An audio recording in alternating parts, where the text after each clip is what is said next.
मां भगवती को क्यों लेना पड़ा भ्रामरी और शाकंभरी माता का अवतार? आइए जानते हैं इस कहानी के माध्यम से। एक बार अरुण नामक दैत्य ने वर प्राप्त करने के लिए कठोर तप किया। इस पर ब्रह्मदेव ने दर्शन दिए और अरुण से कहा कि मैं तुम्हारी तपस्या से प्रसन्न हुआ हूं, बताओ क्या वर चाहिए। अरुण दैत्य ने ब्रह्मदेव से ऐसा वर मांगा कि उसे कोई भी नहीं मार पाए, किसी भी अस्त्र शस्त्र से उसकी मृत्यु ना हो, स्त्री पुरुष के लिए अवध्य रहूं और 2 व 4 पैर वाले प्राणी वध न कर सकें, देवताओं पर वह विजय प्राप्त कर सके। ब्रह्मा जी ने तथास्तु कहकर उसे सभी वरदान दे दिए। वरदान मिलने के बाद अरुण दैत्य को अहंकार आ गया और वह सभी देवताओं को परेशान करने लगा। अरुण ने स्वर्ग पर अधिकार जमाने के लिए देवताओं पर अत्याचार शुरू कर दिया। इससे सभी देवता घबरा गए और भगवान शिव के समक्ष पहुंचे। तब भगवान शंकर ने कहा कि उस दैत्य का वध केवल देवी भगवती ही कर सकती हैं। सभी देवता देवी भगवती की उपासना करने लगे। सभी देवताओं की तपस्या से प्रसन्न होकर देवी भगवती ने दर्शन दिए। माता देवी के 6 पैर थे और वे भ्रमरों भौंरा से घिरी हुई थीं। इस कारण देवताओं ने माता को भ्रामरी देवी के नाम से संबोधित किया।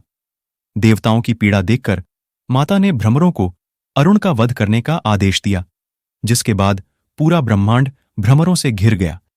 असंख्य भ्रमर दैत्य अरुण के शरीर से चिपक गए और उसे काटने लगे। कुछ देर बाद अरुण ने प्राण त्याग दिए।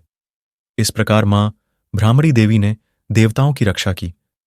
दानवों के अत्याचार से वर्षों तक सूखा वकाल देखकर मां देवी की हजारों आंखों से आंसुओं की बारिश हुई, जिससे फिर से सृष्टि पर हरियाली छा गई।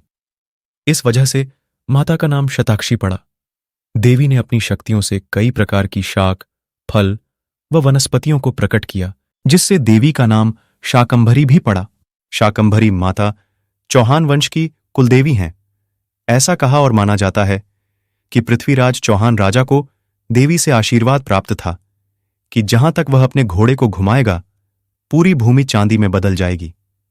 पृथ्वीराज अपने घोड़े को 12 कोस यानी 26 किलोमीटर तक घुमाते हैं और सारी भूमि चांदी में बदल जाती है। लेकिन जमीन के चांदी में बदलने के बारे में जानकर उनकी मां ने कहा कि अगर सारी जमीन चांदी की हो जाएगी तो लोग खाने के लिए खेतों में क्या उगाएंगे।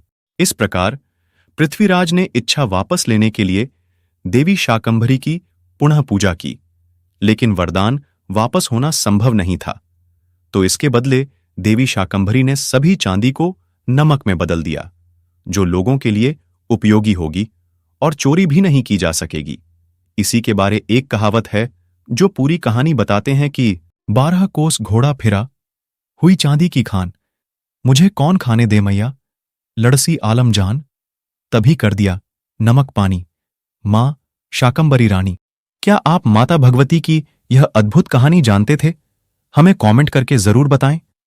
ऐसी ही अनोखी कहानियों के लिए हमारे पेज उत्तराखंड दर्पण को फॉलो करना ना भूलें।